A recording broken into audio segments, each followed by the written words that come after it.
اللهم إنا نحمدك ونستعينك. جزا الله عنا محمدا صلى الله عليه وسلم ما هو أهله. الحمد لله. الحمد لله نحمده ونستعينه ونستغفره ونؤمن به ونتوكل عليه ونعوذ بالله من شرور أنفسنا ومن سيئات أعمالنا. من يهده الله فلا مضل له ومن يضلل فلا هادي له. ونشهد أن لا إله إلا الله وحده لا شريك له. ونشهد أن سيدنا وسندنا وشفيعنا وحبيبنا ومولانا محمدا عبده ورسوله صلى الله تعالى عليه وعلى آله وأصحابه وأزواجه وذرياته أجمعين. يا رب صل وسلم دائما أبدا على حبيبك خير الخلق كلهم. لا حول ولا قوة إلا بالله العلي العظيم. نستغفر الله ربنا من كل ذنب ونتوب إليه. اللهم وفقنا لما تحب وترضى من القول والفعل والنية. أما بعد، وبالإسناد المتصل منا إلى الإمام المصنف حافظ الحديث حجة الإسلام أمير المؤمنين في الحديث أبي عبد الله محمد بن إسماعيل بن إبراهيم بن مغيرة بن برديس الجوفي البخاري رضي الله تعالى وأرضاه وأجزل ثوابه ووفاه ونفعنا بعلومه وحشرنا في زمرته يوم القيامة. أنه قال: باب قول الله تعالى ونضع الموازين القسط ليوم القيامة وأن أعمال بني آدم وقولهم يوزن. وقال مجاهد: القسطاس والعدل بالرومية. ويقال القسط مصدر المقسط وهو العادل، وأما القاسط فهو الجائر.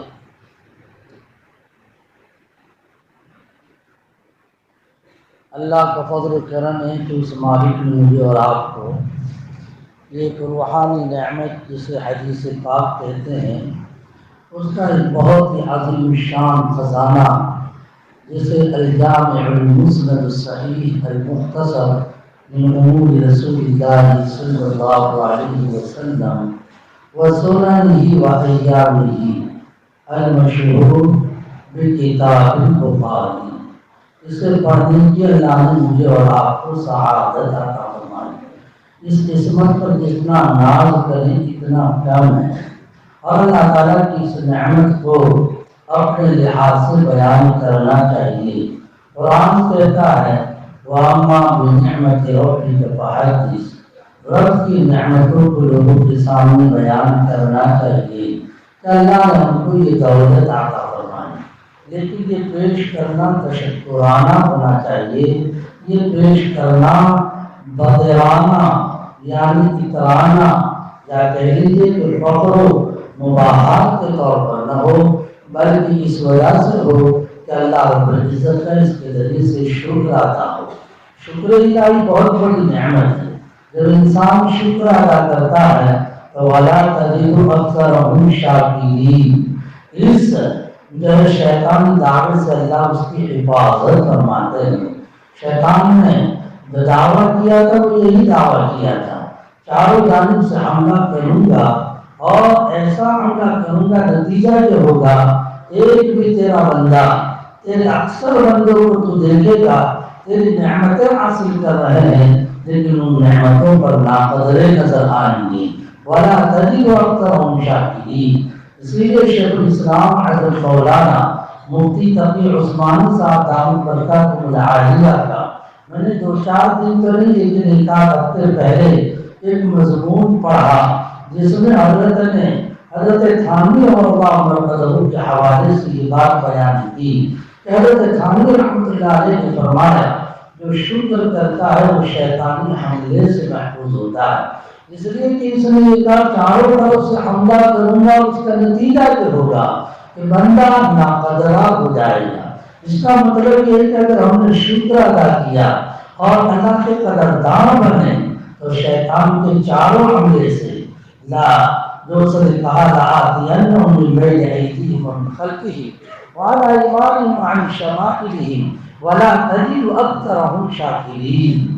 تو بہرحال چاروں قسم کے اس حملے سے اللہ حفاظت فرما دیتے ہیں، لہذا اس وقت میرا گفتگو کرنا، آپ کا سننا، یہ کوئی اپنا ٹھاور اپنی شان دکھلانے کے لیے نہ ہو، بلکہ یہ پڑھنا سننا سنانا اور اس وقت مجمع عام کے اندر میرا تمہارا گفتگو کرنا، یہ اس لیے کہ اللہ پاک نے ایک نعمت دی ہے اور اس نعمت سے گزرتے ہوئے جس مرحلے پہ پہنچایا، ایک امام بخاری رحمۃ اللہ علیہ کے جو اتنے 7,000 سے زائد احادیث کے گلدستے کی آخری حدیث پڑھنے کے اللہ اور پڑھانے کے اللہ سعادت عطا فرماتے ہیں۔ اللہ اس بات کو ہمیں اول سے لے کے آخر تک مستحضر رکھنے کی توفیق عطا فرمائے، آمین۔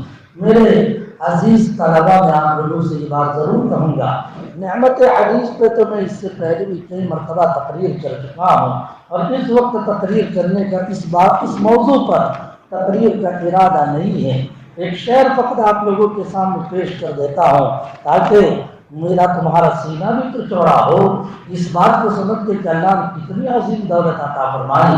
لکھا ہے، مشہور ہے، جعفر قطانی فرماتے ہیں، اہل الحدیث ہم اہل النبی وإن اہل الحدیث ہم اہل النبی وإن لم يصحبوا نفسه انفاسه سلبوا۔ احادیث کو جو اپنے آپ کو لگائے دبائے، یہ کوئی معمولی انسان نہیں ہوتا، یہ نبی والا ہوتا ہے، یہ نبی والا ہوتا ہے۔ بھلے نبی کی حیات دنیاویہ کے اندر نبی جی کے سانسوں کی صحبت سے حاصل نہ ہوئی، لیکن اس سانس سے نکلنے والے جو انفاس قدسیہ، جو ملفوظات سمینہ نکلے، اس ملفوظات سمینہ سے اللہ پاک نے مجھے اور آپ کو بہراور فرمایا، اہل الحدیث ہم اہل النبی وإن لم يصحبوا نفسه انفاسه سلبوا۔ یہی وجہ ہے کہ ابن مبارک سے جب کسی نے پوچھا، حضرت بہت کافی وقت سے میں انتظار کر رہا تھا، آپ کہاں جلوہ فروز تھے؟ حضرت نے فرمایا کہ مجلس رسول اللہ صلی اللہ علیہ وسلم، اللہ کے رسول صلی اللہ علیہ وسلم کی مجلس میں، نبی جی کی مجلس۔ فرمایا جی ہاں، آن رسول صلی اللہ علیہ وسلم، یہ نبی کی مجلس نہیں تو اور کیا ہوگا؟ بہرحال اسی مجلس نبوی کی جو سعادت اللہ نے مجھے اور آپ کو عطا فرمائی، اس پر ہم لوگوں کو خوش ہونا چاہیے۔ اب میں ایک بات اور آپ لوگوں کے سامنے نقل کروں، ایک بندے خدا نے اسی مجلس رسول کے سلسلے میں ایک بات بڑی عجیب بیان کی ہے، یا پھر اسے موقوف کر دیتے ہیں۔ میں اب اپنی اصل بات پہ آ جاتا ہوں، وہ یہ ہے کہ حدیث پاک یہ کوئی معمولی بات نہیں ہے۔ حدیث پاک کا گلدستہ جب ہمیں اتنا بڑا خزانہ مجھے اور آپ کو اللہ نے عطا فرمایا تو خوشی کیوں نہ ہوگی؟ تو عین ہمیں صحابہ کرام کی زندگی سے یہ بات سمجھ میں آتی ہے۔ صحابہ میں ایک عورت کو اگر کوئی خاص حدیث اور کوئی خاص فضیلت ان کو نصیب ہو جاتی تھی تو پھر کیا پوچھنا، ان کے سینے چوڑے ہو جاتے تھے، اور وہ حدیث جس پر منطبق ہوتی تھی وہ تمام کے تمام جو ہے اس عورت کو اور اس خاتون کو اپنا استاد بنائے ہوئے اور اپنے جو ہے اپنا مخدوم بنائے ہوئے ان کے پاس تانتا لگتا ہوا نظر آتا ہے۔ چنانچہ میں آپ لوگوں سے کہوں گا، آپ کے پاس اس وقت جلد ثانی موجود ہے، اسی جلد ثانی میں فتح خیبر کا جو واقعہ ہے، یہ فتح خیبر کا واقعہ صفحہ 607 روایت یہ حدیث گزری ہے۔ میں نے یہ مضمون آپ لوگوں کے سامنے پیش نہیں کیا، اور جیسے جو ہے وہ تلافی ماپات ہوتا ہے، جیسے تلافی ماپات بھی سمجھ لیں، کچھ چیزیں آ گئی کچھ چیزیں چھوٹ گئی، تو جو چھوٹی ہوئی چیزیں تو اسے بھی تو دہرا دیں۔ تو یہ حدیث صفحہ 607 کے اوپر جس کے اندر نیچے کو ایک روایت پیش کی ہے، وَبِهِ قَالَ حَدَّثَنِي مُحَمَّدُ بْنُ الْعَلَاء قَالَ حَدَّثَنَا أَبُو أُسَامَہ۔ اس میں حضرت اسماء بنت عمیس رضی اللہ تعالی عنہا کا واقعہ بیان کیا۔ غور سے سمجھیں اور یہ سمجھیں کہ یہ واقعہ ہمارے دلوں میں کتنا بڑا خزانہ اللہ پاک نے پہنچایا ہے۔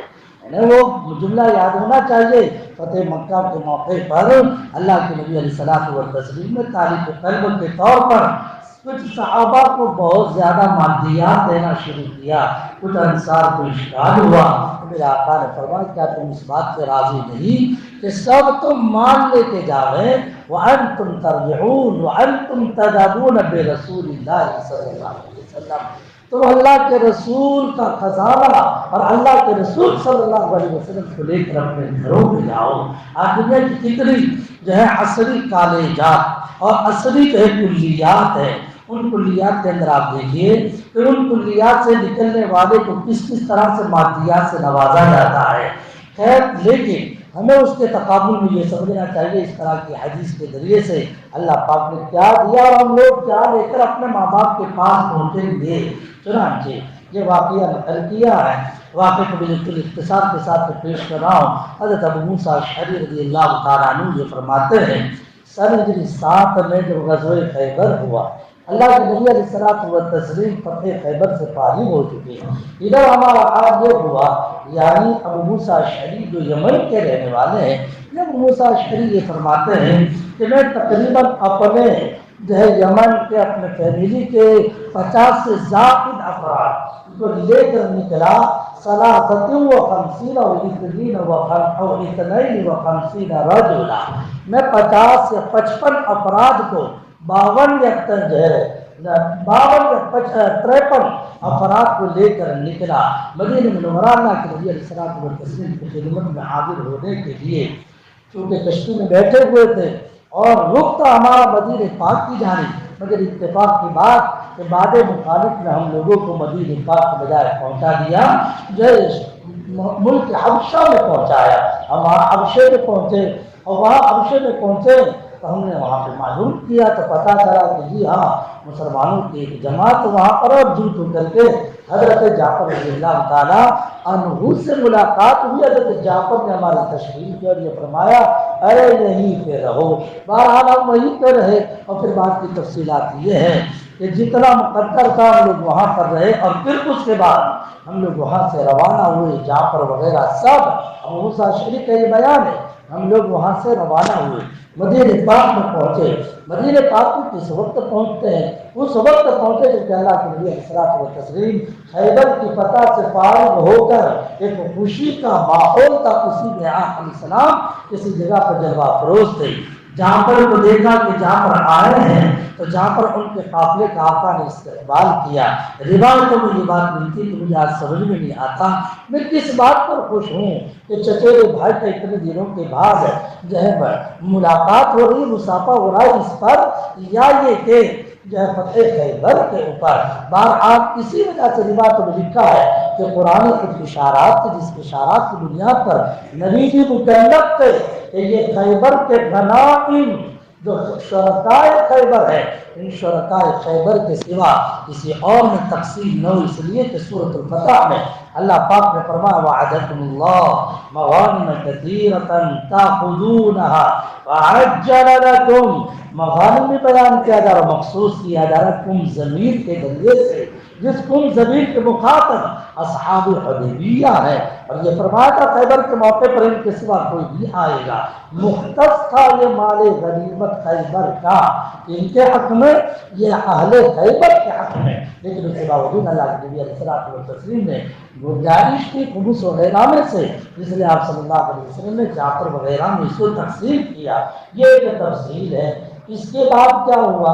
اس حضرت جعفر بن طیار جعفر بن ابی طالب رضی اللہ تعالی عنہ، ان کی اہل محترمہ کا نام ہے حضرت اسماء بنت عمیس. یہ حضرت اسماء بنت عمیس جو ہے زبردست عالمہ فاضلہ اور بے انتہا خوبصورت عورت تھی. حضرت اسماء بنت عمیس روایت میں یہ لکھا ہے جب جعفر شہید ہوئے تو حضرت ابوبکر صدیق کے نکاح میں آئی اور ابوبکر صدیق کو مخصوص اللہ کے نبی علیہ الصلوۃ والتسلیم کی توجہات کی بنیاد پر علم تعبیر کے ساتھ مناسبت تھی، اس لیے وہ علم تعبیر کا ملکہ منتقل ہوا تھا حضرت اسماء بنت عمیس کے پاس. اور اسماء بنت عمیس سے لوگ یہ تعبیر دیتے تھے. یہ اسماء بنت عمیس کسی اعتبار سے کچھ رشتہ داری جو تھی وہ حضرت عمر فاروق رضی اللہ تعالیٰ عنہ کے ساتھ بھی تھی. تو حضرت اسما بنت عمیس بھی چونکہ یہی مہاجرین حبشہ کے اندر، مہاجرات حبشہ کے اندر یہ بھی شامل ہے، تو یہ لکھا ہے جیسا کہ یہاں پر ہے کہ مدینہ منورہ پہنچنے کے بعد حضرت عمر کی اور حضرت اسما کی دونوں کی کھٹ پٹ ہوتی تھی دینی مسابقے کے طور پر، آپ کو یہ فضل حاصل نہیں، ہم کو یہ فضل حاصل ہے، یہ اس طرح سے علمی گویا تسابق ہوتا تھا ان دونوں کے درمیان، حضرت اسما اور حضرت اسما بنت عمیس اور حضرت عمر فاروق کے درمیان۔ ہم نے پہلے ہی تنبیہ کر دی کہ کچھ رشتہ داری تھی حضرت عمر فاروق رضی اللہ تعالیٰ عنہ کے ساتھ، حضرت عمر فاروق کی جو ہے صاحبزادی محترمہ یعنی کہ حضرت حفصہ یہ ام المومنین بنی ہوئی تھی۔ ایک مرتبہ حضرت اسما بنت عمیس یہ پہنچی کہاں؟ یہ اسما بنت عمیس پہنچی حضرت حفصہ کے یہاں۔ اسما بنت عمیس ان سے باتوں میں مشغول تھی کہ اسی وقت حضرت عمر فاروق رضی اللہ تعالیٰ عنہ بیٹی کے مکان پہ پہنچے، تو بس وہی پرانا علمی تسابق شروع کر دیا اور یہ فرمایا سبقناکم بالہجرہ، سبقناکم بالہجرہ، یعنی ہم سبقت میں تم سے آگے لے گئے، ہم ہجرت میں تم سے آگے سبقت کر گئے۔ یہ کس نے فرمایا؟ یہ حضرت عمر فاروق رضی اللہ تعالیٰ نے فرمایا، کیونکہ سن ہجری 7 کے اندر یہ لوگ پہنچ رہے ہیں اور ظاہری بات ہے حضرت عمر اور ایک بہت بڑا طبقہ یہ جو ہے بہت پہلے پہنچ چکا تھا، لہٰذا فرمایا ہمیں سبقت حاصل ہے، سبقناکم بالہجرہ۔ بلکہ ایک آگے کی روایت سے یہ بات پتہ چلتی ہے کہ جیسے حضرت عمر فاروق داخل ہوئے تو پہلے تو حضرت عمر فاروق نے تجاوز عارفانہ انداز اختیار کیا اور حضرت عمر فاروق نے یہ فرمایا بیٹی سے دریافت کرتے ہوئے، ارے یہ کون بیٹھی ہوئی ہے؟ ہذہ بحریہ آل حبشیہ، ہذہ بحریہ، ارے یہ حبشہ والی کوئی بیٹھی ہوئی ہے، یہ سمندر والی کوئی بیٹھی ہوئی ہے۔ یعنی ظاہری بات ہے حبشہ والی کا مطلب یہ ہے کہ یہ کچھ سیاہ بات تو پہلے کہہ چکا ہوں کہ حضرت اسما بنت عمیس تو بہت خوبصورت، کانت حسینۃ جمیلۃ بحیث کانت اولادها احسن جدا۔ یہی وجہ ہے کہ جب جعفر کے حضرت جعفر کی وفات کی خبر پہنچی تو اللہ کے نبی علیہ الصلوۃ والتسلیم جعفر کے مقام پہ تشریف لے جاتے جہاں تعزیتی کلمات کے ہیں، وہیں پر جو ہے مدارج النبوہ کے قول کے مطابق اپنے بھتیجے اولاد جعفر عبداللہ وغیرہ کو طلب کیا۔ چھوٹے تھے اور چھوٹے بچے بال کی وجہ سے اور زیادہ خوبصورتی میں ابھار ہوتا ہے، تو ایک تو چھوٹا بچہ اور خوبصورتی پہلے ہو اور پھر بال وغیرہ کی وجہ سے اور زیادہ خوبصورتی میں اضافہ ہو، لہذا اللہ کے نبی علیہ الصلوۃ والتسلیم نے نظر بد سے حفاظت کے لیے آقا نے حلق راس کا حکم دیا اور یہ فرمان سر کے بالوں کو منڈوا دیا جائے۔ اسما بنت عمیس بہت خوبصورت تھی۔ یہ جو آل حبشیہ میں کہا گیا وہ آل حبشیہ محض اس بنیاد پر کیا گیا کہ یہ حبشہ میں رہنے والی تھی۔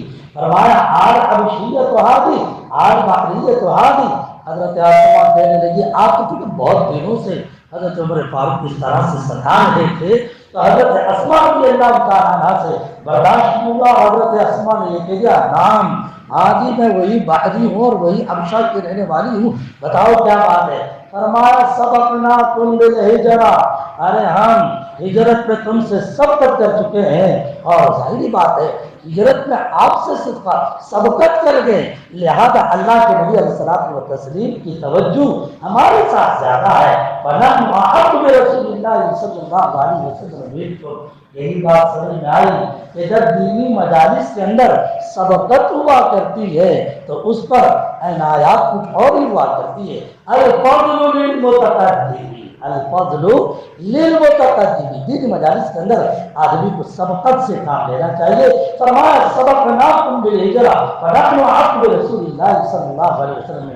حضرت اسما قائم ہو گئی اور ایسی غصے ہو چکی کہنے لگی پہلے تو جواب دیا، بعد میں چل کر کہا آپ کی یہ شکایت میں جناب رسول پاک صلی اللہ علیہ وسلم کو پہنچاتی ہوں۔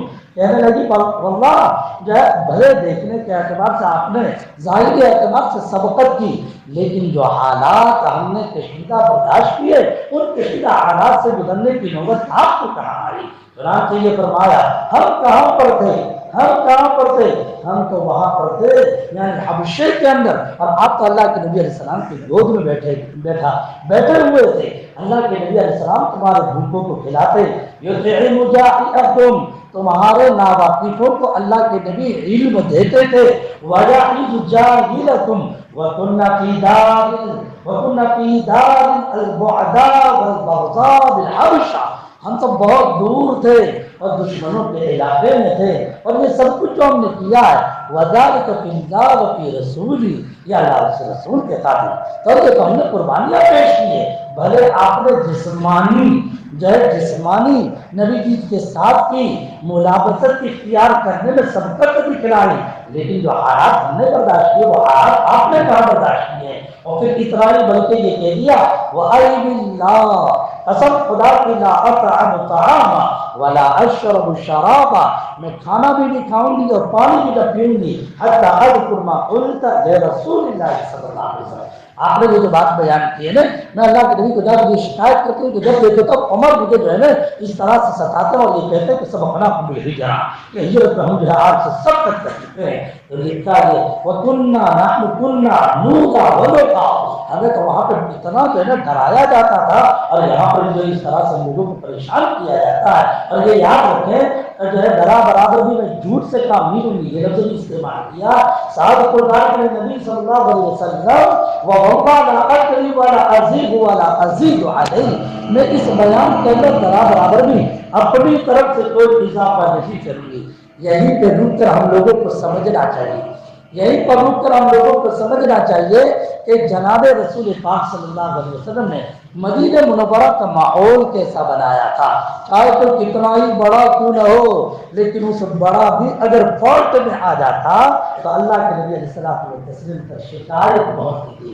معاذ نے عشاء کی نماز لمبی پڑھا دی، کھیت سے آنے والے کسان نے جب نماز کو توڑ کر اپنی نماز پڑھی تو جس کا پتہ معاذ کو چلتا ہے، معاذ نے اس پر ڈبل ڈوز دیتے ہوئے حضرت معاذ نے نماز پڑھنے والے کو ذرا کچھ اس کے متعلق کیسے سنایا، جبکہ حضرت معاذ کو یہ سمجھنا چاہیے کہ جس نے نماز توڑی اور الگ سے نماز پڑھی وہ تو بیچارہ دن بھر اپنے کسب معاش کے لیے گیا ہوا تھا۔ جب وہ کسب معاش کے لیے گیا ہوا تھا لہٰذا معذور تھا، معذوری کے اندر اس کی اجازت ہے۔ نیند آتی ہے تو آپ کہہ دیا گیا تو نماز توڑ دے اور پہلے اپنی نیند نکال کر نیند کو مکمل کر لے۔ حضرت معاذ نے ذرا کس طرح سے کہا فوراً ایک آدمی نے شکایت پہنچا دی اس آدمی کو کہ جی معاذ آپ کے مطابق ایسا کہا، تو حضرت جناب رسول پاک صلی اللہ علیہ وسلم کی خدمت میں جو ہے جب یہ شکایت پہنچی، اللہ کے نبی علیہ السلام نے معاذ کو طلب کیا، جبکہ معاذ کا مقام مجھے اور آپ کو معلوم ہے کہ معاذ کون ہے؟ اعلمکم، تمام لوگوں میں سب سے زیادہ حلال و حرام کی جاننے والے معاذ وہ ہے کہ ابو مسلم قولانی یہ کہتے ہیں کہ جب دمشق کی جامع مسجد میں صحابہ بڑی عمر والے بیٹھے تھے لیکن ایک نوجوان آیا، وہ نوجوان ایسا کہ چہرے کی چمک اور دانتوں کی چمک بڑی عجیب، لیکن جیسے وہ بیٹھے کہ سارا صحابہ کا مجمع ان کی طرف متوجہ ہوا۔ میں نے پوچھا یہ کون؟ فرمایا ما تعرف، کیا ان کو نہیں جانتے؟ یہ تو معاذ بن جبل۔ بس مراجعت شروع کر دی، لوگوں نے جو ہے سوال جواب کرنا شروع کیا کہ معاذ بن جبل کا اتنا بڑا مقام۔ آخر وقت میں اللہ کے نبی علیہ السلام نے یمن کا گورنر معاذ کو بنایا، یہ معاذ پر ہے، لیکن آقا میں جب فالٹ پکڑا گیا، شکایت آئی، آقا نے کیا لفظ استعمال کیا؟ ایسا لفظ تو اپنے کو حدیث میں نہیں ملتا، ایسا لفظ فرمایا افتان یا معاذ، افتان یا معاذ، اے معاذ کا تم کتنا پھیلاؤ گے، کتنے کا مطلب ہے کہ انتشار پیدا کر دو گے، افتان یا معاذ، افتان یا معاذ، اے معاذ تم جو ہے کتنا پروری کرنا چاہتے ہو، یہ لفظ استعمال فرمایا کہ معاذ کی کیفیت اٹھ کی، کاش اس سے پہلے میں مسلمان نہ ہوتا۔ یہ اسلام کی تاریخ اتنا بڑا، لیکن شکایت پہنچ گئی کہاں پہ؟ اللہ کے نبی علیہ الصلوۃ والتسلیم کے یہاں۔ شکایت یہودی نے ابو بکر کی بھی پہنچا دی، نبی جی کے یہاں ابو بکر کی شکایت کس نے پہنچائی؟ ایک یہودی نے، بازار لگا ہوا ہے، اس بازار کے اندر ایک یہودی اپنا سامان بیچتے ہوئے دستور ہے کہ آخر وقت میں یعنی شام کے وقت بیچنے والے اپنا سامان جلدی فروخت ہو جائے اس کی خاطر اپنا کوئی حربہ اختیار کرتے تدبیر۔ اس میں کچھ لوگ قسم بھی کھاتے ہیں ارے وہ پہلے تو اتنے کا بک رہا تھا اب میں اتنے میں بیچ رہا ہوں۔ تو ایک نے یہودی نے کہہ دیا والذی اصطفیٰ موسیٰ علی العالمین، اس ذات کی قسم کہ جس نے موسیٰ کو تمام جہاں کے اوپر فوقیت عطا فرمائی، میں یہ کہتا ہوں میرا سامان پہلے اتنے میں تھا اب اتنے میں۔ حضرت ابوبکر صدیق وہاں سے گزر رہے تھے، ابوبکر صدیق نے جو سنا تو اللہ تعالیٰ انہوں نے مارا ایک زوردار تماچا، اس کو مار دیا یہودی کو مار دیا۔ بس کیا تھا یہودی کو تو معلوم تھا ہے سیدھا جناب رسول پاک صلی اللہ علیہ وسلم کی خدمت میں یہ کہہ دیا کہ اس طرح کا معاملہ میرے آقا نے فرمایا کس نے مارا؟ کہا کہ انہوں نے مارا۔ ابوبکر صدیق کو بلایا، لیکن ابو بکر تھے، یہ بھی سمجھنا چاہیے، بڑے کو سمجھنا چاہیے شکایت لے کے آنے والے جس کسی کی بھی شکایت لے کے آوے ہر ایک کو ایک لاٹھی سے بھی ہانکنا چاہیے۔ فرق مراتب ہوا کرتے ہیں، فرق مراتب بات ایسے ویسے ہوتے ہیں، اس کو زد و کوب کی ضرورت ہوتی ہے، بات کے اندر کوئی شرافت ہوا کرتی ہے، خاندانی علمی ان کے ساتھ معاملہ کچھ اور کیا جاتا ہے۔ میں نے صدیق اکبر کے سلسلے میں جہاں اس طرح کی روایات دیکھی، ربیعہ کے ساتھ اختلاف ہوا جو حیات الصحابہ میں واقع موجود ہے، وہاں پر بھی اس طرح کی بات دیکھی، عمر کے ساتھ ابو بکر کی چہل لگ گئی، اس موقع پر بھی جو ہم نے بات دیکھی، یہ اشارات کر رہا ہوں آپ دیکھیں اللہ کے نبی علیہ السلام و تسلیم نے حضرت ابو بکر صدیق پہ ناراضگی کا اظہار بھی فرمایا، ناراضگی کا اظہار بھی کیا۔ ابو بکر تھے، سمجھ رہے ہیں، زیادہ ایک کو ایک لاٹھی سے ہانکا نہیں جاتا۔ مجھے تو فقط ایک بات ثابت کرنی تھی، شکایت پہنچائی تو کس کی پہنچا دی؟ ابو بکر صدیق کی معاذ کی جبر کی شکایت پہنچانے کا ہر کسی کو حق ہے۔ اللہ پاک ہم لوگوں کو اچھی زندگی گزارنے کی توفیق بھی عطا فرمائے، لیکن کبھی اگر بشریت غلطی ہو جائے عدل انصاف کے اس نظام کو سمجھنے کی بھی اللہ پاک توفیق عطا فرمائے۔ لکھا ہے کہ وہ پہنچ گئے، ایک اور میں شکایت کس کی لے کے جا رہی ہے؟ حضرت عمر فاروق کی شکایت، اور وہ شکایت بھی یہ نہیں ہے تو دنیا کا کوئی معاملہ نہیں ہے کہ کچھ چھینا جھپٹا ہو، نہیں، کوئی مادیات کی چیز نہیں، زیادہ سے زیادہ ایک بات ہے کہ یہ یوں کہتا ہے کہ سبقناکم بالہجرہ، ہجرت میں ہم سبقت کر گئے اور اس طرح سے ہم کو چڑھاتے ہیں، تو چڑھانے کی شکایت لے کے وہاں پہ پہنچ چکے ہیں۔ بہرحال جناب رسول پاک صلی اللہ علیہ وسلم کے پاس پہنچی، کہنے لگی یا نبی اللہ ان عمر قال کذا و کذا، فرمایا عمر اس طرح کی بات بیان کرتے، کہا تو کہا کہ اس طرح سے پوری تفصیل سنا دی۔ تو حضرت عمر کے اس جملے پر خاص طور پر ایک جملہ تھا، فانا ایک جملہ تھا فنحن احق برسول اللہ صلی اللہ علیہ وسلم منکم، یہ نسبت بہت بڑی بات ہے، نسبت بہت بڑی بات ہے۔ بعض لوگوں کو جو ہے معلوم نہیں کچھ چیزوں کے ساتھ اس طرح کی سمجھنے کے لیے الرجی ہے کہ جب نسبت اور اس طرح کے کچھ اصطلاحی الفاظ استعمال ہوتے ہیں تو اس وقت تھوڑی سی چڑ ہوتی ہے، لیکن میرے بھائیوں ذرا سمجھنا چاہیے کہ بات کس عالم میں بیان کی جا رہی ہے، یہ نبی کی بات ہے، نبی کے ساتھ جوڑا جا رہا ہے۔ فنحن احق برسول اللہ صلی اللہ علیہ وسلم، ہم نبی جی کی محبت کے زیادہ حقدار، نبی جی کی عنایت کے زیادہ حقدار، نبی چلے نبی کے ساتھ فوراً ہم چلے، نبی چلے نبی کے ساتھ ہم فوراً چلے۔ تو اللہ کے نبی علیہ الصلوۃ والتسلیم نے شکایت کو دیکھا اور اس کے بعد سمجھ لیا کہ اصل میں سب سے زیادہ جو اسما کو جو ٹھیس پہنچی ہے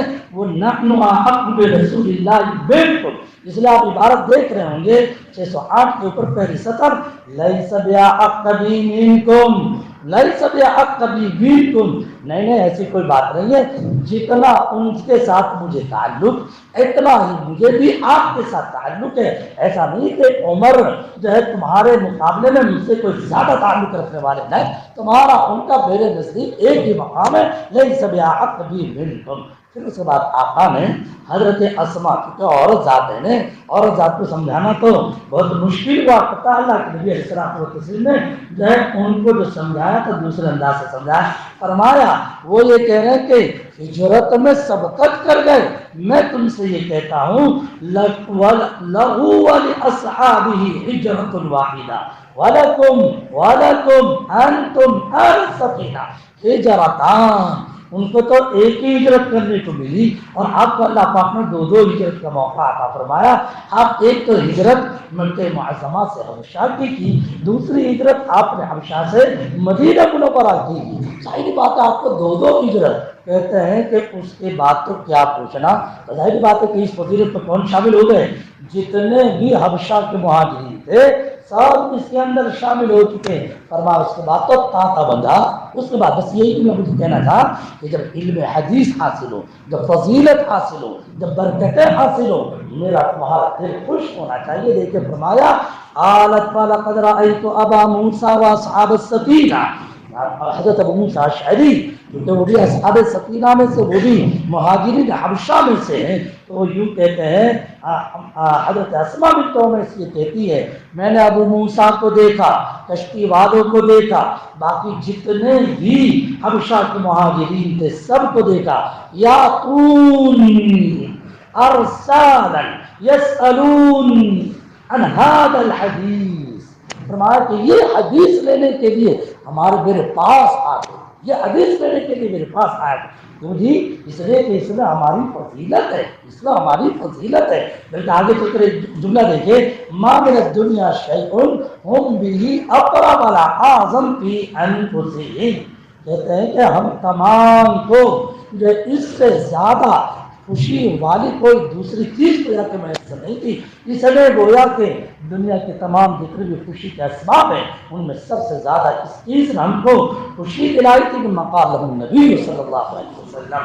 بس اس کے بعد آگے چل کر اور بھی مضمون مجھے تو پتہ ہے، ایک ہی بات یہ پیش کرنی تھی کہ یہ حضرات میرے پاس آ کر حدیثیں لیا کرتے تھے، بلکہ اسماء نے پھر دوبارہ دہرایا، قال ابو بردہ قالت اسماء فلقد رأيت ابا موسیٰ وانه لا يستعيد هذا الحديث مني، یہ لوگ مجھ سے آ کر حدیثیں لیا کرتے تھے۔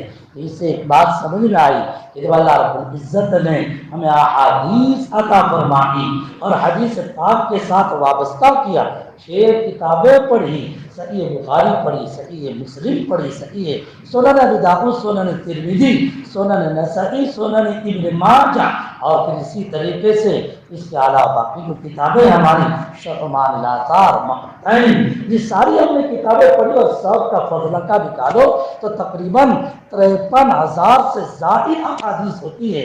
اتنی ساری احادیث اللہ پاک نے پڑھنے کی سعادت عطا فرمائی۔ یہاں ایک حدیث پر اتنی خوش ہے کہ مجمع لگا، اور ہمیں تو اللہ پاک نے 50,000 سے زائد کہہ رہا ہوں میں، واقعی 50,000 سے زائد ہے، 50,000 سے زائد احادیث کا گلدستہ اللہ رب العزت نے مجھے اور آپ کو عطا فرمایا۔ یہ کوئی معمولی بات ہے؟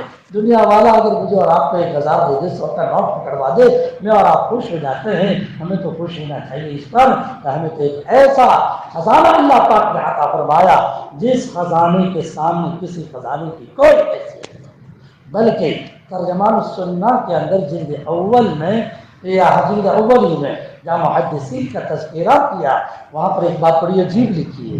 میں امام طبرانی کے حالات دیکھ رہا تھا۔ امام طبرانی جن کی جو ہے معاجم ثلاثہ بہت مشہور ہے، تو یہ امام طبرانی کے متعلق ایک بات لکھی ہے۔ نام ان کا تھا، امام طبرانی کا جو نام تھا یہ ابو القاسم کا ہے، احمد بن ایوب ان کا نام تھا، احمد بن ایوب۔ اور ایک مرتبہ ان کے زمانے میں جو ابو بکر جبائی کے ساتھ مناظرہ ہوا، ابو بکر جبائی کے ساتھ مناظرہ ہوا امام طبرانی کا۔ طبرانی بہت بڑے محدث ہے، لکھا ہے کہ اس 30 صدی کے ہیں، یہ لکھا ہے کہ 30 سال تک بوریے پہ نہیں سوئے، زمین پہ سوئے 30 سال تک۔ اور ہمارا حال یہ ہے 2 دن اگر سو کے دکھلا دیں سمجھے تو دوسری دن سے سردی زکام کا سلسلہ شروع۔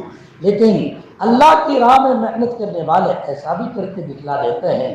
اس ششماہی کی تعطیلات میں جب جلگاؤں کے علاقے میں جانا ہوا تو اس جگہ پر سیرت کی گفتگو ہوئی، رات عشاء کی نماز کے بعد سیرت کا پروگرام ختم، ملاقات ہونے لگی۔ ایک بوڑھے میاں جن کو ایک دوسرا بوڑھا سنبھالے ہوئے تھا، وہ ملاقات کے لیے آگے بڑھے۔ میں بہت ہی اہتمام کے ساتھ، اس لیے کہ بڑی عمر اور ظاہری بات ہے بڑی عمر والے کے متعلق، اور وہ بھی دینداری دیکھے تو پھر کیا پوچھنا۔ حدیث میں آتا ہے آقا نے فرمایا جو تم نے لمبی عمر والا لیکن لمبی عمر کے ساتھ نہ جو ہے وہ متعبد کی عبادت گزار، خیرکم من طال عمرہ وحسن عملہ، تو اس آدمی کو نبی جی نے سرٹی دی کہ افضل آدمی، اور افضل آدمی کے پاس بہتر آدمی، اور حدیث میں آتا اطلب الخیر عند احسان الوجوہ، اچھے انسان کے پاس خیر تلاش کرنی چاہیے۔ احسان الوجوہ سے مراد کو چہرے کی چمک نہیں ہے، مطلب یہ ہے کہ عبادت کا نور جس پہ جگمگاتا ہو۔ میں آگے بڑھا ملاقات کی تو اس پر مجھ سے وہ کیا کہنے لگے، میں نے کہا آپ کون ہیں؟ آپ بھی تو بوڑھے ہیں۔ فرمایا میں ان کا بیٹا ہوں۔ کیا کہنے لگے؟ ان کا بیٹا۔ میں نے اس کے بجائے سیدھے بیٹے سے پوچھا آپ کی عمر کتنی ہے؟ فرمایا 78 سال کی میری عمر ہے۔ کتنے سال کے؟ 78۔ اور میرے ابا کی عمر 102 سال کی میرے والد بزرگوار کی عمر ہے۔ بس پھر تو کیا پوچھنا، جو انداز تھا وہ میں نے اپنا اختیار کیا، دعا کی درخواست کی۔ وہ سب اس کے بعد ایک عالم اور آگے بڑھے اور کہنے لگے حضرت ایک بات اور بتائیں۔ فرمائیے۔ کہنے لگے کہ یہ 102 سال کے تو ہیں لیکن 40 سال سے اور 45 سال سے تو ہم دیکھتے ہیں یہ بندے خدا 40-45 سال سے مسجد ہی میں رہتا ہے۔